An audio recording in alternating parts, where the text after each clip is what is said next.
অমিতা, সূর্য, তাড়াতাড়ি এসো, দুধ খেয়ে নাও।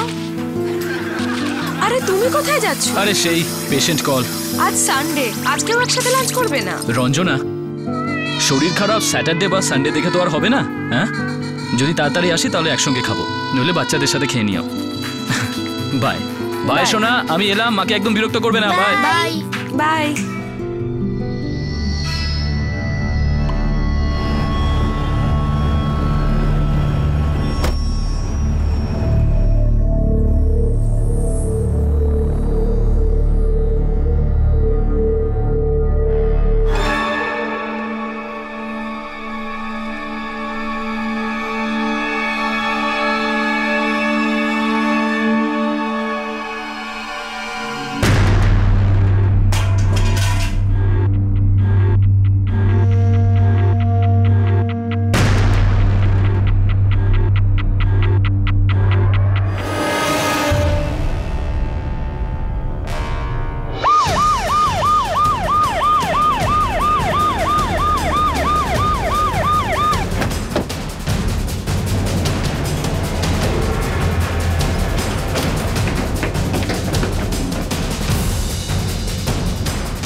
He is dead.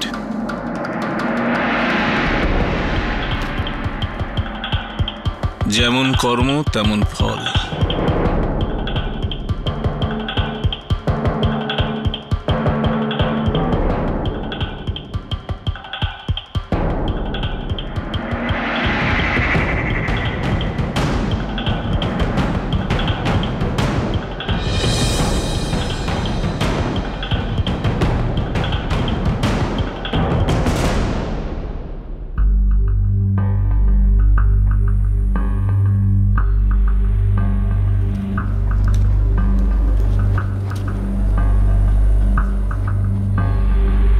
Sir.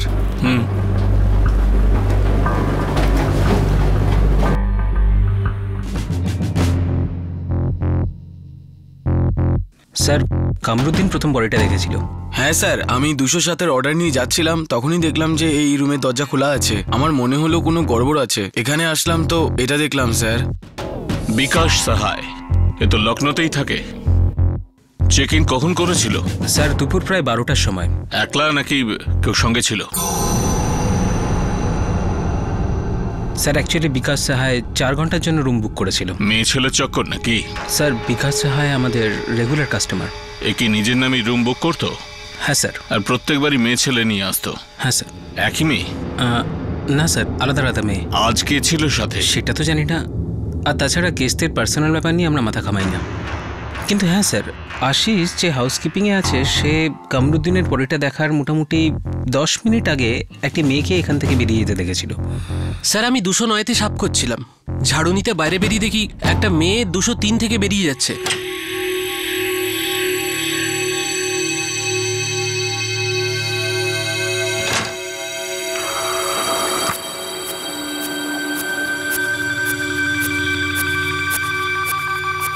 আমি পেছনের দিকে দাঁড়িয়েছিলাম স্যার, তাই মুখটা দেখতে পাইনি। সরি স্যার, আমাদের ছোটোখাটো হোটেল, আমাদের কাছে সিসিটিভি আর কোথায়? আপনি বা আপনার কোনো স্টাফ মেয়েটাকে আগে কখনো দেখেছেন? ঠিক জানি না স্যার, শুধুমাত্র আশিসই একে পেছন থেকে যাওয়ার সময় দেখেছিল। স্যার, পার্স থেকে এই ভিজিটিং কার্ডটা পাওয়া গেছে। এ থেকে বোঝা যাচ্ছে যে উনি ডাক্তার। ওনার কোনো এক সুরাজ হেলথ ক্লিনিক রয়েছে কৃষ্ণনগর রোডে।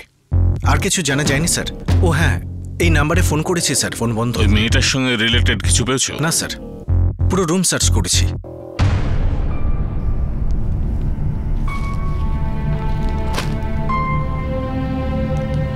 যেমন কর্ম তেমন ফল।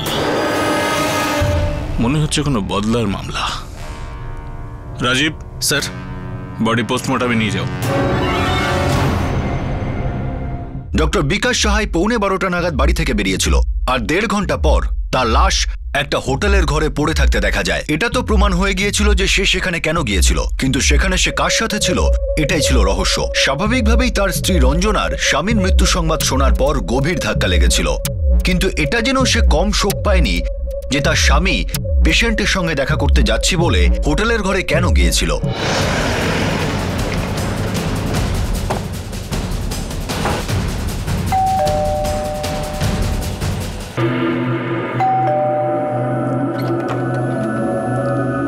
মিসেস সাহায়, হ্যাঁ মা মা কি হয়েছে মা কি হয়েছে মা বলো না মা কি হয়েছে মা কি হয়েছে মা কি হয়েছে মা কি হয়েছে বলো না মা কি হয়েছে মা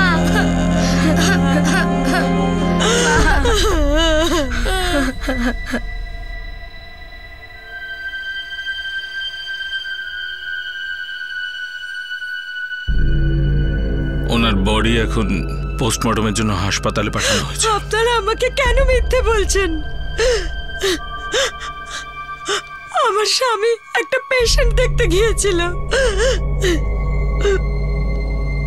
আমি মানি না আপনাদের কথা।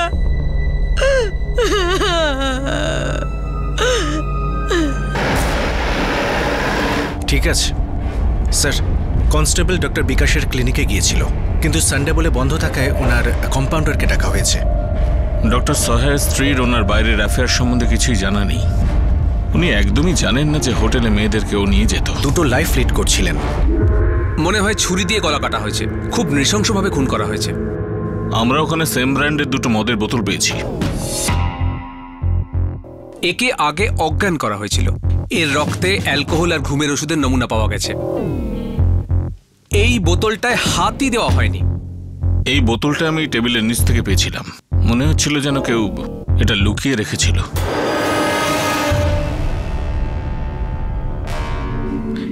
এটা দ্বিতীয়টা। এর মধ্যে ঘুমের ওষুধের নমুনা পাওয়া গেছে। এর মধ্যে থেকে 3 পেগ নেওয়া হয়েছে। মানে যে খুনি সে খুব ভালো করে জানতো তাকে কি করতে হবে, তার লক্ষ্য স্থির ছিল। আর তাই বোতলটা বদলে দেয়। প্রথমটা সরিয়ে দিয়ে ঘুমের ওষুধ মেশানোটা রেখে দেয়। তার মানে খুনি কেউ কাছেরই হবে, যে খুব ভালো করে জানতো ডক্টর সহায় কোন ব্র্যান্ডের মদ খায় আর কি ধরনের বোতল আনবে।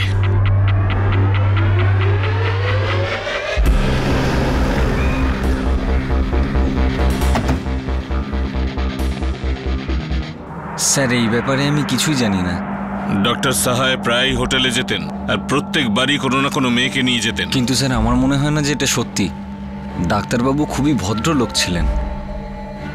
বুঝতেই পারছি না এটা হলো কি করে। ডক্টর সাহায় তার এই অন্য লাইফটাকে বাড়ির লোক আর কাছের মানুষদের থেকে খুব সাবধানে লুকিয়ে রেখেছিল। ওনার কল রেকর্ডস কালকের মধ্যে আমরা পেয়ে যাব স্যার। এই খুনটা হয় কিছু পাওয়ার জন্য করা হয়েছে, নয়তো প্রতিশোধের জন্য। এ খুবই কাছের কেউ, যে এই ডাক্তারের অন্য জীবনটা জানতে পেরে গেছিল। ওই হাউসকিপিং এর ছেলেটা বলছিল যে একটা মেয়েকে বেরোতে দেখেছিল রুম থেকে। এই মেয়েটাকে হয়তো ডাক্তার নিজেই ডেকেছিল, বা হঠাৎ আসা চেনা কেউ। আর ডক্টর বিকাশ যে মদ খেয়েছিলেন তার মধ্যে ঘুমের ওষুধ মেশানো হয়। আর সেম ব্র্যান্ডের দুটো বোতল পেয়েছি।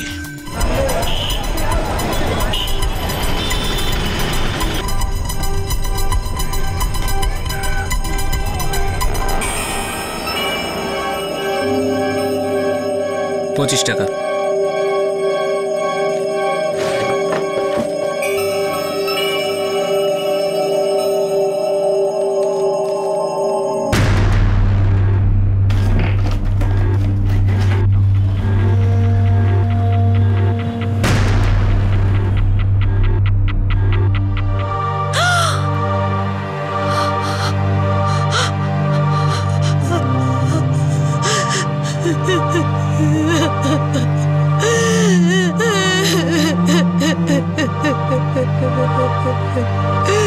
ডক্টর বিকাশ সাহাইয়ের খুনের কোনো প্রমাণই হাতে আসছিল না। তার পরিবার তার মৃত্যু আর তার রহস্যজনক জীবন সামনে চলে আসায় গভীর শোক পেয়েছিল। আর সেই দিনই কেউ একজন বিকাশ সাহাইকে একটা courier পাঠাচ্ছিল।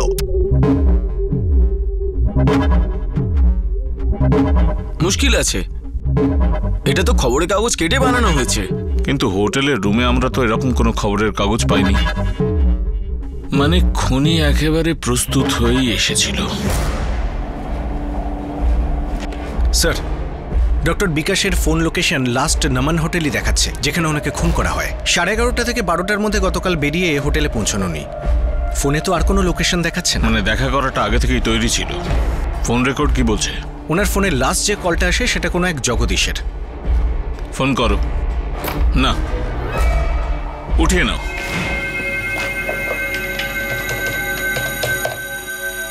You are not dialing a valid number.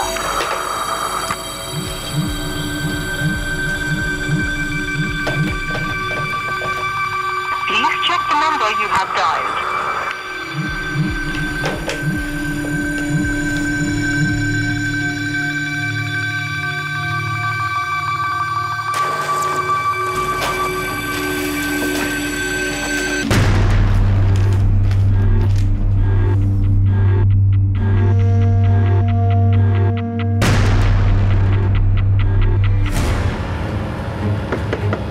Yes, come in. Sir কালকেই প্যাকেটটা এসছে কুরিয়ারের জন্য। ডক্টর বিকাশ সাহায়? স্যার যে পাঠিয়েছে তার নম্বর আর ডক্টর বিকাশের নম্বর দুটোই বন্ধ আছে। তো কুরিয়ার পাঠিও না, তোমাকে কতবার বলেছি। বিকাশ সাহা? হ্যাঁ স্যার, এটা আমারও পরে খেয়াল হলো। ও,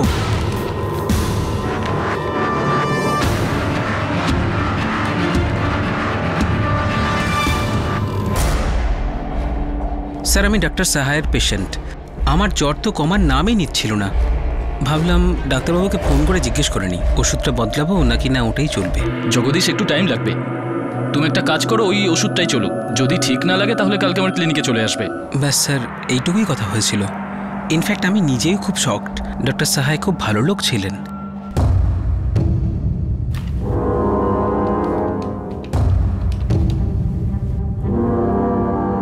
হ্যালো, কে বলছেন আপনি?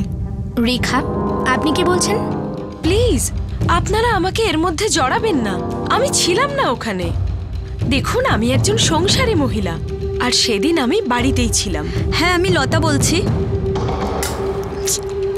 কিন্তু আমি ছিলাম না ওর সাথে। আমার কোনো প্রবলেম নেই, আপনি চেক করে নিতে পারেন। কিন্তু অফিসার, আমি বলছি তো আপনাকে আমার অ্যাফেয়ার ছিল। এখন আপনি আমাকে এইসব ব্যাপারে আর টানবেন না। আমি ওই দিন দুপুরে ওনার সাথে ছিলাম না। স্যার, বেশ কিছু মহিলাকে ফোন করেছিলাম, সকলেই ওনার সাথে থাকার কথা অস্বীকার করে। কেউই খুনের দিন ওই হোটেলে যায়নি যেখানে ওনাকে মার্ডার করা হয়। হ্যাঁ, সেদিন সকালবেলা ল্যান্ডলাইন থেকে ওনার মোবাইলে একটা ফোন এসেছিল। উনি হোটেলে যাওয়ার আগে? হ্যাঁ স্যার, কোন এক জনার্দন মুখীর নাম্বার।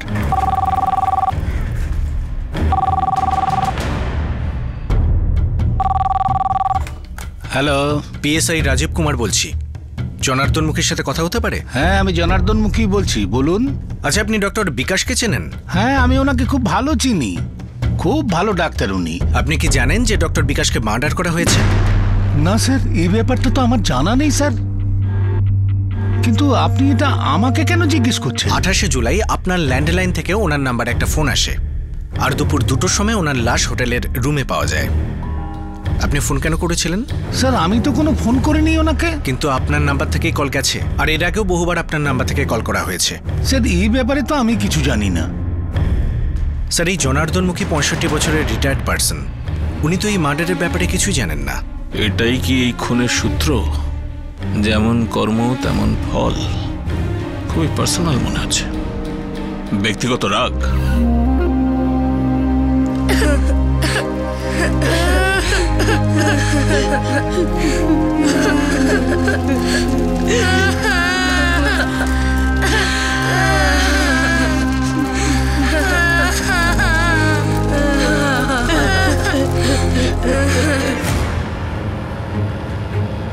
দেখুন স্যার, আমাদের কুরিয়ার কোম্পানির কাজকর্ম স্যার একেবারেই পরিষ্কার। প্রেরকের নাম আর যে কুরিয়ার পাবে, আমরা দুজনের নাম্বারই চেক করি, তারপরেই কুরিয়ার ডেলিভারি দেওয়া হয়।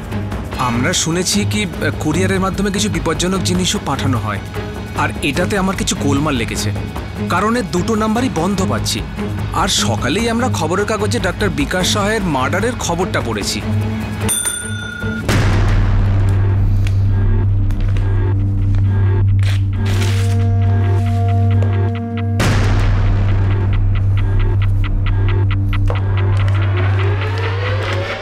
রঞ্জনা দেবী, আপনার স্বামী আপনাকে ফেরত দিলাম। চিঠিটি বিকাশের স্ত্রী রঞ্জনার উদ্দেশ্যে লেখা হয়েছিল। এটা কি ধরনের জঘন্য নৃশংস খেলা ছিল? কি ছিল সেই খামে?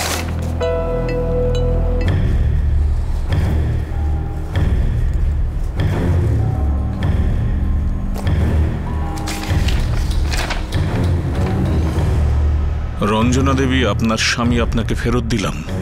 স্যার আমি সঙ্গে সঙ্গেই আমাদের এরিয়ার থানায় রিপোর্ট করে দিয়েছি। মার্ডারের খবর সকালেই পড়েছিলাম। কোরিয়ারের জন্য এই খামটা দিতে কে এসেছিল? স্যার আমার অ্যাটেন্ডেন্ট কমলেশ বলল কোনো একজন মেয়ে এসেছিল। স্যার ওই মেয়েটা মোটামুটি 25 থেকে 27 বছর বয়সের হবে। শুধু অঞ্জলি, পুরো নাম লেখেনি, আর ঠিকানাটাও ভুয়ো। একদমই পার্সোনাল মনে হচ্ছে।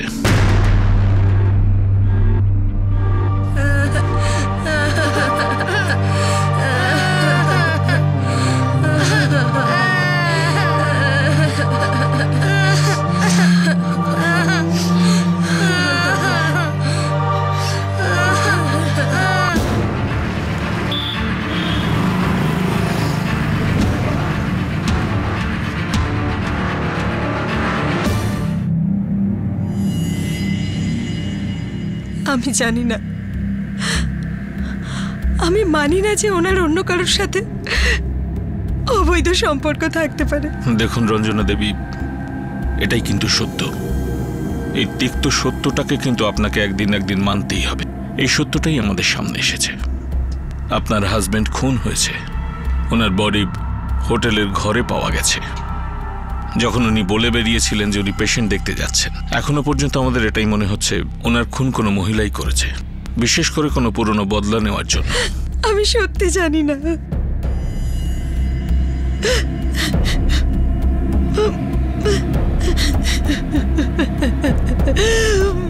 এই ডাক্তারের গোপন জীবনটা পুরোই রহস্যে মোড়া। খুবই আশ্চর্য লাগছে, ওনার এই রহস্যটা কেউ জানতো না। প্রথমে উনি খুন হলেন, খুনের জায়গায় এমন মেসেজ পাওয়া গেল তাতে মনে হচ্ছে পুরনো শত্রুতা, কিন্তু এখনো পর্যন্ত খুনের কোনো চিহ্নই নেই। জনার্দন মুখী, ওনার ল্যান্ডলাইন থেকে ডক্টরকে মার্ডারের দিন 28শে জুলাই সকাল 11টায় ফোন আসে। একবার খোঁজ করে দেখি স্যার। করে দেখি।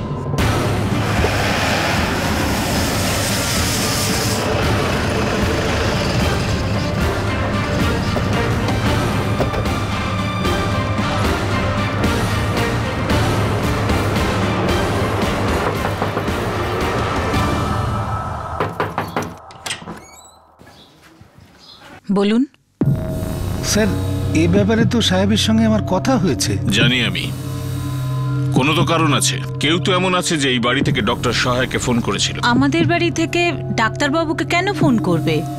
যদি কেউ অসুস্থ হয় তাহলেই তো ফোন করবে না। আপনার বাড়িতে কে কে থাকে? স্যার আমি, আমার স্ত্রী কুমুদ, বড় মেয়ে অর্চনা আর ছোট মেয়ে সাক্ষী। আপনার মেয়েরা কোথায়? আগে বড় মেয়ে আমাদের এই এলাকাতেই পিসিও চালায়, আর ছোট মেয়ে কলেজে এমএ পড়ছে। ওর মোবাইল নাম্বার? আগে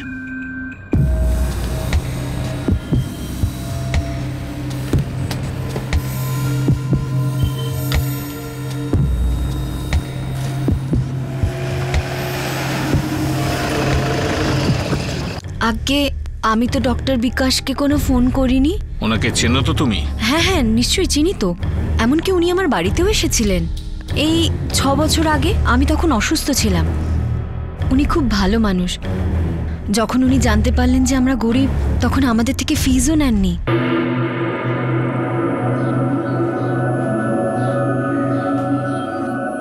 এর জ্বর তো আরো বেড়ে গেছে। আপনি এর ব্লাড টেস্ট করিয়ে নিন, তারপর দেখবো এর কি করা যায়। আপাতত এই ওষুধগুলোই খাকো। আগে ডাক্তারবাবু, ডাক্তারবাবু এটা আরে আপনার। জনার্দন বাবু কি করছেন? আপনি এই মুহূর্তে শুধু অর্চনার খেয়াল রাখুন, সেটা খুব দরকার। ডাক্তারবাবু, ভগবান আপনার ভালো করুক। ধন্যবাদ। আমি 2 মাস মতো অসুস্থ ছিলাম, কিন্তু উনি একবারও ফিজ নেননি। খুব দয়ালু মানুষ ছিলেন ডাক্তার। হ্যাঁ, শুধু তাই নয়, তার 1 বছর পরে আমার বোন সাক্ষী যখন কলেজে পড়ছিল, তখন ওকে উনি কাজও দিয়েছিলেন, যাতে ওর পড়াশোনায় কিছুটা হেল্প হয়। এত উপকার, তবে এত রাগ কেন? কিছু মাথায় ঢুকছে না। রাজীব স্যার, অর্চনা চলাফেরায় একটু নজর রেখো। কোনো লোক যখন কাউকে দয়া করে, সে তাদের থেকে অন্য কিছু পাওয়ার আশা করে। হ্যাঁ স্যার, আমি সাক্ষীকে থানায় ডেকেছি, এখনো কলেজে।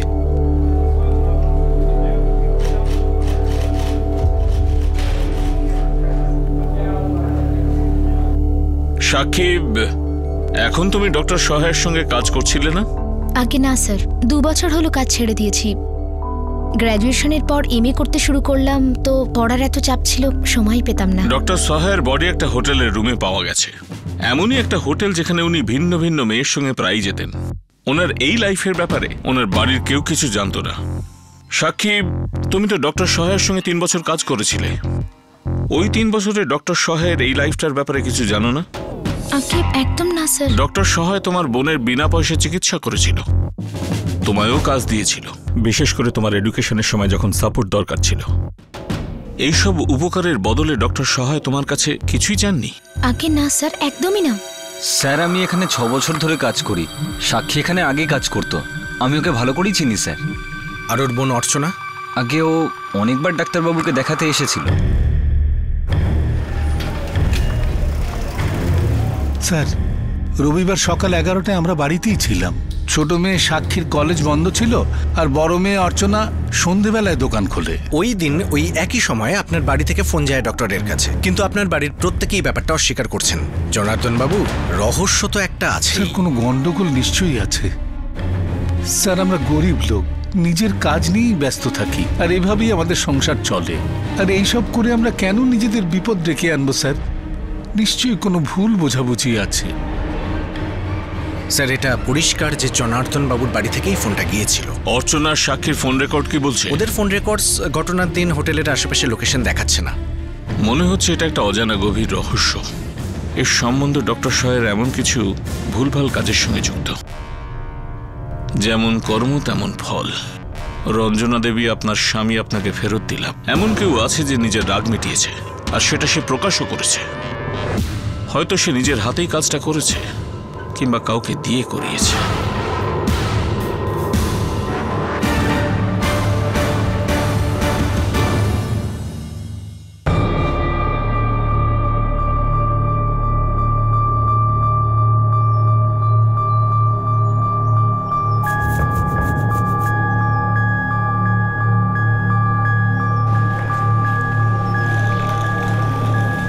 যে চিঠি লিখে পাঠানো হয়েছিল তা একটা গল্পের মতো ছিল। এখন এই গল্পটা কি ছিল, কার গল্প ছিল, সেটাই এই খুনের কারণ আর খুনিকে সামনে নিয়ে আসতে পারে। কে প্রতিশোধ নিতে চাইছিল আর লিখে এটা প্রমাণ করতে চাইছিল যে এটা একটা বদলা, এটা একটা প্রতিশোধ, আর কিছু নয়।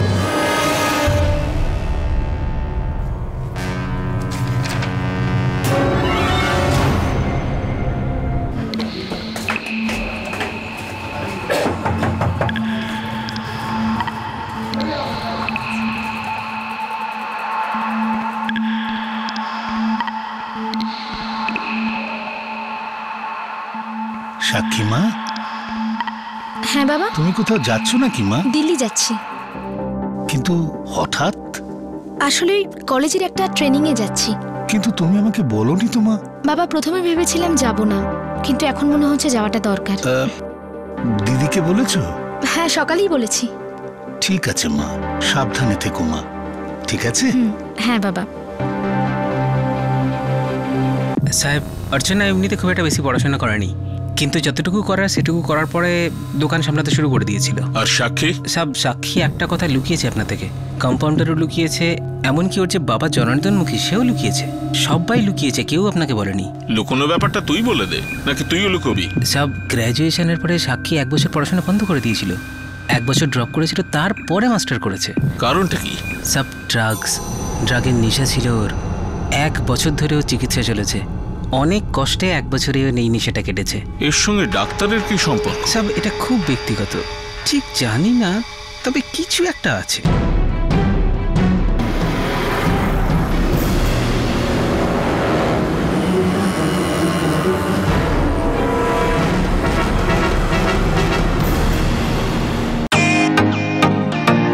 Welcome to Beaton world.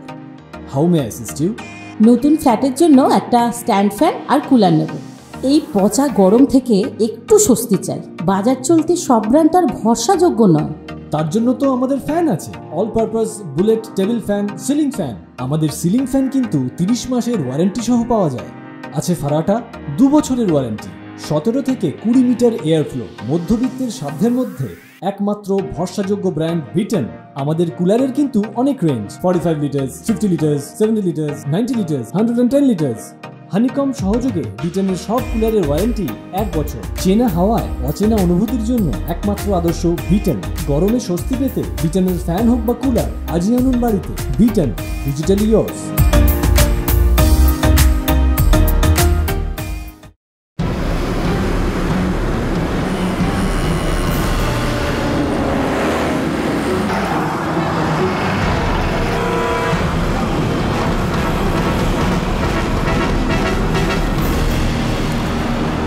না জানিয়ে চলে যাওয়ার কথা ভাবলে কি করে?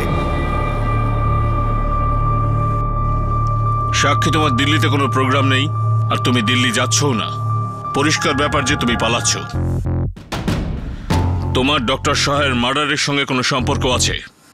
হ্যাঁ, আমি জানতাম উনি কোন ব্র্যান্ডের হুইস্কি পছন্দ করেন। আমি জানতাম ঘুমের ওষুধ ঠিক কতটা কার্যকরী, কাউকে গভীর ঘুমে পাঠানোর জন্য ঠিক কতগুলো ওষুধ দিতে হয়।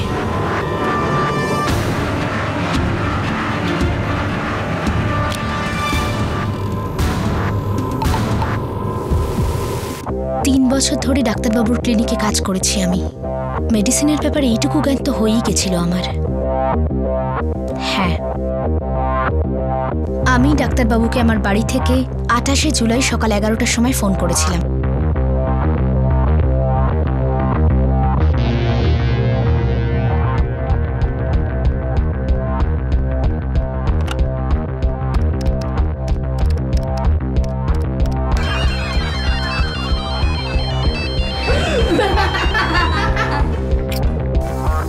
সাক্ষী, আমি 8 ঘন্টার মধ্যে চলে যাব।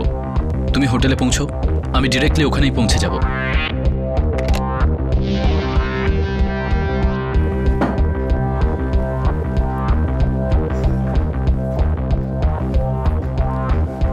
ড্রিঙ্ক বানিয়ে দি? নিশ্চয়ই, জিজ্ঞেস করছো কেন?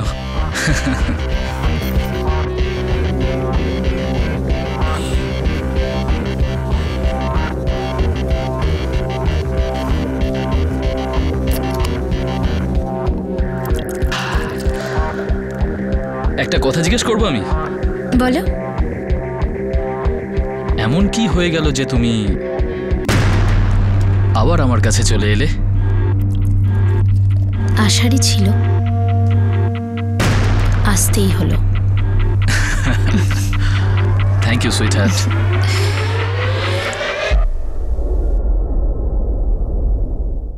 আর যেমন কর্ম তেমন ফল। বাড়ি থেকে বেরোবার আগেই সব ঠিক করে নিয়েছিলাম আমি। বলতে পারেন তার অনেক আগেই, যখন আমি দ্বিতীয়বার ওনার টাচে এলাম। আমি ওনার কাছে যেতে চেয়েছিলাম, খুব কাছাকাছি। আমি ভালোভাবেই জানতাম যে 3 পেগেই উনি বেহুশ হয়ে যাবেন।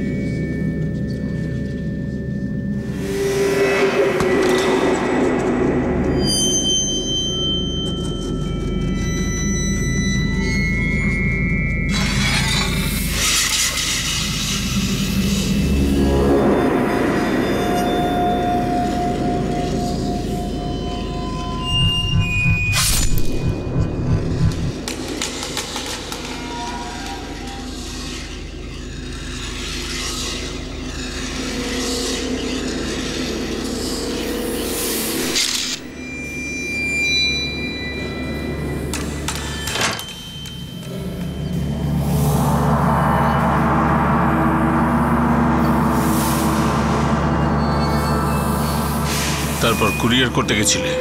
হ্যাঁ। 25 টাকা।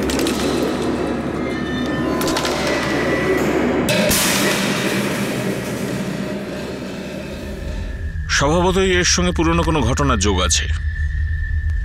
উপকার যেটা উনি করেছিলেন আর তার বদলে তোমার কাছে যা চেয়েছিলেন। চেয়েছিলেন? উনি জোর করে ছিনিয়ে নিয়েছিলেন।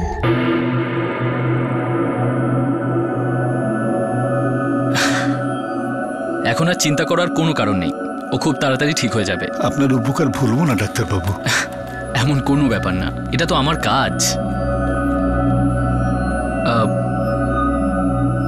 জনার্দন বাবু, যদি সাক্ষীর স্বপ্ন পূরণ করতে আমি কোনো সাহায্য করতে পারি তাহলে আমার খুব ভালো লাগবে। এটা তো আপনার মহানুভবতা। আমাকে জানাবেন। আমাদের অবস্থা খুব খারাপ ছিল স্যার, আর ডাক্তারবাবু প্রায়ই আমাদের নানাভাবে সাহায্য করতেন। বাবা তো কিছু না বুঝেই ওনার থেকে হেল্প চেয়ে বসেন। আমি পড়তে চাইতাম। ডাক্তারবাবু সঙ্গে সঙ্গেই আমাকে ওনার ক্লিনিকে চাকরি দেন। ওই সময় আমি ওনার মতলব একেবারে টের পাইনি, কিংবা হয়তো আমি ওখানে কাজ শুরু করার পরই ওনার চরিত্র বদলে গেছিল, জানি না।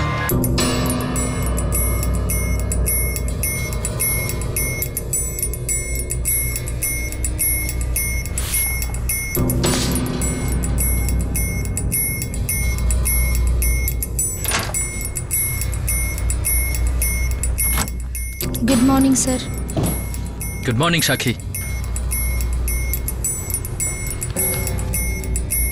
কি ব্যাপার সাক্ষী, আজকে তোমাকে খুবই ক্লান্ত মনে হচ্ছে দেখে? স্যার, কিছুদিন ধরে একটু বেশি ক্লান্ত লাগছে।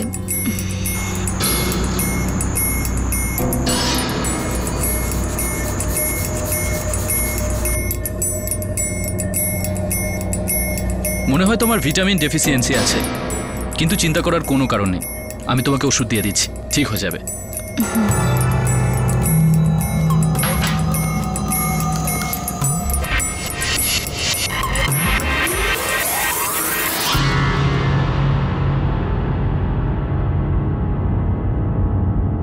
সাক্ষী, তুমি ডক্টরকে কেন মারলে?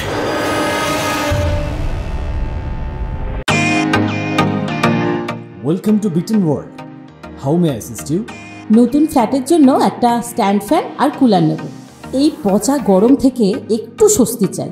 বাজার চলতে সব ব্র্যান্ড আর ভরসাযোগ্য নয়। তার জন্য তো আমাদের ফ্যান আছে, all purpose bullet table fan, ceiling fan. আমাদের সিলিং ফ্যান কিন্তু 30 মাসের ওয়ারেন্টি সহ পাওয়া যায়। আছে ফারাটা 2 বছরের ওয়ারেন্টি, 17 থেকে 20 মিটার এয়ার ফ্লো। মধ্যবিত্তের সাধ্যের মধ্যে একমাত্র ভরসাযোগ্য ব্র্যান্ড বিটেন। আমাদের কুলারের কিন্তু অনেক range, 45 litres, 50 litres, 70 litres, 90 litres, 110 litres. Honeycomb সহযোগে বিটেনের সব কুলারের ওয়ারেন্টি 1 বছর। চেনা হাওয়ায় অচেনা অনুভূতির জন্য একমাত্র আদর্শ বিটেন। গরমে স্বস্তি পেতে বিটেনের ফ্যান হোক বা কুলার, আজই আনুন বাড়িতে। Beaten, digitally yours.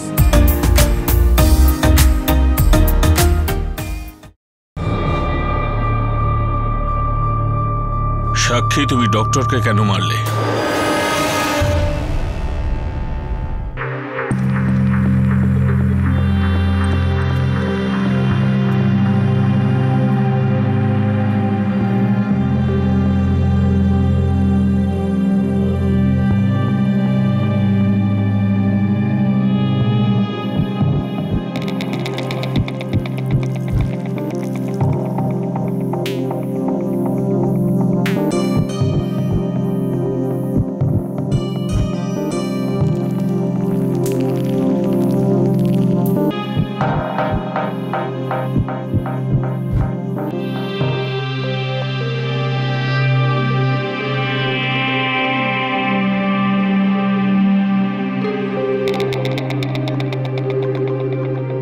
আমি বুঝতেই পারছিলাম না যে আমি এই ওষুধগুলোর অ্যাডিক্টেড হয়ে যাচ্ছি।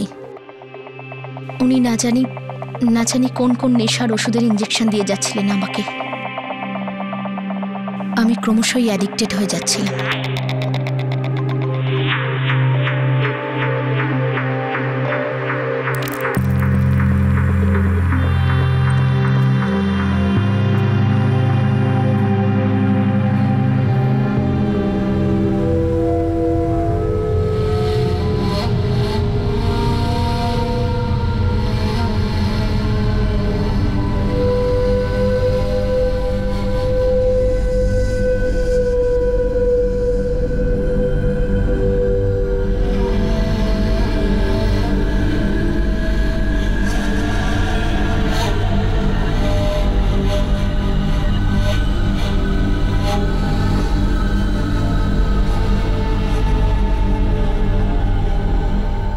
যতক্ষণে আমি বুঝলাম যে উনি আমাকে সেক্সুয়ালি এক্সপ্লয়েট করছেন, ততক্ষণে অনেক দেরি হয়ে গেছিল।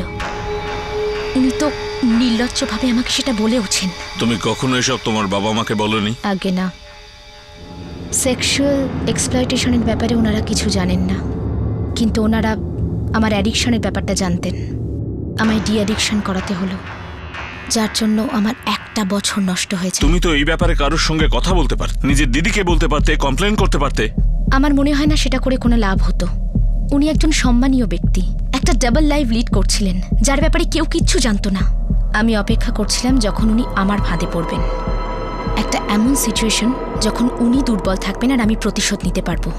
আমি সুযোগ পেলাম, আর আমি ঠিক সেটাই করলাম যেটা উনি আমার সাথে করেছিলেন। উনি আমাকে অ্যাডিক্টেড করেছিলেন না, আমি ওনারই অ্যাডিকশনের সুযোগ নিলাম। উনি ল্যাজ নাড়াতে নাড়াতে এলেন, আর আমি কাজটা সেরে ফেললাম।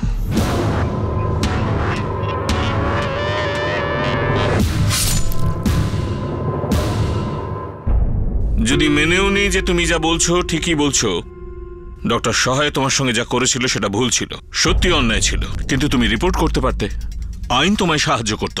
তোমার মা, বাবা, দিদি, কোনো বন্ধুকে বলতে পারতে, আইনের সাহায্য নিতে পারতে। উনি আমাকে ব্যবহার করেছিলেন, আর তাও সেই সময় যখন আমার কিচ্ছু করার ছিল না।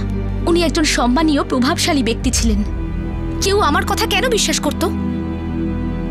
উল্টে সবাই আমাকেই দোষ দিত যে আমি একটা ড্রাগ অ্যাডিক্টেড মেয়ে একজন ভালো ডাক্তারকে বদনাম করার চেষ্টা করছি, তার সুযোগ নেবার চেষ্টা করছি। চলুন স্যার, আপনিই মন থেকে বলুন, যদি সাহস থাকে আপনার, যদি ওই সময় আমি আপনার কাছে আসতাম তাহলে আপনার কি রিয়াকশন হতো? ডাক্তারবাবু বলতেন যে উনি নির্দোষ, আপনারা ছেড়ে দিতেন, একটু একটু হইচই হতো, কিছু মানুষ আমাকেও সাপোর্ট করতেন, কিন্তু এই সব কিছুর পরেও ডাক্তারবাবু কি সত্যি তার কাজের শাস্তি পেতেন? আপনি আমায় ধরে ফেলেছেন স্যার, আর আমি স্বীকার করছি যে আমি দোষ করেছি। আমি ওনাকে শাস্তি দিয়েছি, ওনার যেমন কর্ম তেমন ফল। অপরাধ করে কারুর কখনো লাভ হয় না স্যার, আমারও হবে না, কিন্তু আমি এটা অবশ্যই নিশ্চিত করেছি যে ডাক্তারবাবু যে অপরাধ করেছেন সেটা করে যাতে ওনারও লাভ না হয়। অর্চনা মা, তুমি কি জানতে মা সাক্ষীর এই অবস্থার কথা? না বাবা, আমি তো এটাও বুঝতে পারছি না ও ড্রাগের নেশা ধরলো কি করে। আমি এটা কখনো স্বপ্নেও ভাবতে পারিনি যেটা ঘটেছে।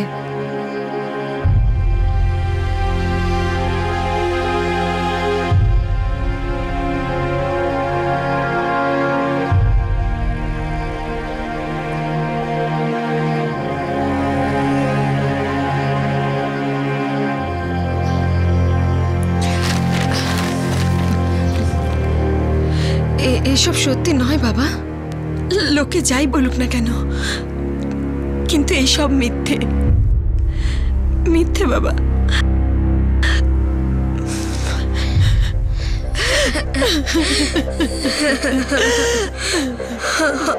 সাক্ষী এখন জুডিশিয়াল কাস্টডিতে আছে। ডক্টর বিকাশ সাহাইয়ের খুনের জন্য তার বিরুদ্ধে আইপিসির ধারা 302 ধার্য করা হয়েছে, আর সে এখন সাইকিয়াট্রিস্টের পরামর্শ আর পর্যবেক্ষণে আছে। যে চিঠি সে লিখে পাঠিয়েছিল তাতে তার যাবতীয় রাগ, তার ফ্রাস্ট্রেশন, তার মনের ভিতরের ঘৃণা আর প্রতিশোধ স্পৃহা পরিষ্কার ফুটে উঠেছিল। এই বিষয়ে কোনো তর্কই চলে না যে সে যেটা করেছিল সেটা ঠিক না ভুল। অবশ্যই সেটা ভুল ছিল। চোখের বদলে চোখ, কানের বদলে কান, আর জিভের বদলে জিভ, এভাবে চললে তো পুরো দুনিয়ায় একদিন অন্ধ, কালা আর বোবা হয়ে যাবে। কিন্তু সাক্ষী তো এটাই ভেবেছিল যে সে বোবা, এই পৃথিবী তার দুঃখ কখনোই শুনতে পাবে না, আর আইন হলো অন্ধ, তাই ন্যায় সে কখনোই পাবে না। কিন্তু যদি সেভাবে দেখা যায়, এরকম ধরনের চিন্তাভাবনার মানুষ সাক্ষী একা নয়। আমাদের মধ্যে অনেকেই তার এই মানসিকতার সঙ্গে একমত হব, আর এটা মানব যে ল এনফোর্সমেন্ট ঠিকমতো হয় কোথায়। আমরা অনেকেই এটা মনে করি যে প্রভাবশালী ব্যক্তিরা অপরাধের সাজা থেকে বড় সহজেই বেঁচে যান, আর যদি ফেঁসেও যান তাহলে তাদের বাঁচাতে অনেক হাত এগিয়ে আসে, যেখানে একজন সাধারণ মানুষ এই আইনের প্যাঁচেই ক্রমাগত নাজেহাল হতে থাকে। চোখের বদলে চোখ, কানের বদলে কান, আর জিভের বদলে জিভ, এভাবে চললে তো পুরো দুনিয়ায় একদিন অন্ধ, কালা আর বোবা হয়ে যাবে। একদম সত্যি কথা, কিন্তু তার সাথে এটাও সত্য যে একজন অসহায় সাধারণ মানুষের সহ্যের পরীক্ষা নেওয়া উচিত নয়। সবার জন্য ভালো এটাই হবে যারা পাওয়ারফুল, যারা ক্ষমতাবান, তারা এটা জেনে নিন যে কারো শোষণ করে, জোর করে কারো মুখ বন্ধ করে যে রাগ, হতাশা আর ঘৃণার বীজ আপনারা বপন করেন, সেটা কখনোই বুদ্ধিমানের কাজ নয়। আপনাদের সাথে আবার দেখা হবে ক্রাইম পেট্রোল 10 থেকে আরো একটা নতুন কেসের সঙ্গে। ততক্ষণ নিজের খেয়াল রাখবেন, সুরক্ষিত থাকবেন, আর মনে রাখবেন নিজের সাথে হওয়া শোষণের প্রতিশোধ নেওয়ার জন্য অপরাধের সাহায্য নেওয়া এটা ঠিক নয়। জয় হিন্দ।